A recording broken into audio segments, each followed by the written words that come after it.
آج ہمارے دوست مدثر صاحب اپنا 3 دن کا اسلام آباد کا اور پنڈی کا ٹور کر کے واپس آئے تو کہنے لگے کہ یار پنڈی میں تو سیور فوڈ کے چاول کھا کھا کے میری بس ہو گئی ہے، تو آج کوئی کڑھائی کھانے کا دل کر رہا ہے۔ تو ہم آ گئے ہیں چائے خانہ اور یہاں آ کر ہم نے آرڈر کیے ہے چکن افغانی کڑھائی، اور کڑھائی کی شکل آپ کو بتا رہی ہوگی کہ کیسا لذیذ یہ کھانا بنا ہوا ہے۔ میرا تو ہمیشہ سے یہ ماننا ہے کہ رج کے کھپو، رج کے کھاؤ تے بے ہوش ہو کے سو جاؤ۔ اس لذیذ کھانے کے بعد پھر کچھ پنجابی اور سرائکی شاعری کی محفل سجائی گئی۔ واری جنی یارا صحبت کیتی، ایک پیالی چاہ دی یاراں واری واری پیتی۔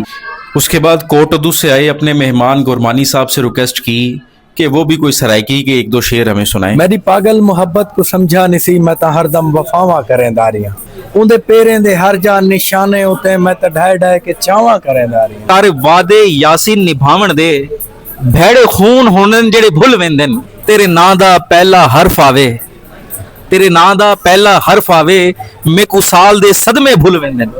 موسیقی آپ کو پتہ ہے کہ محبت پسند انسانوں کی سب سے بڑی عیاشی ہے۔ پھر 1-2 غزلیں سنی اور گھر آ گئے۔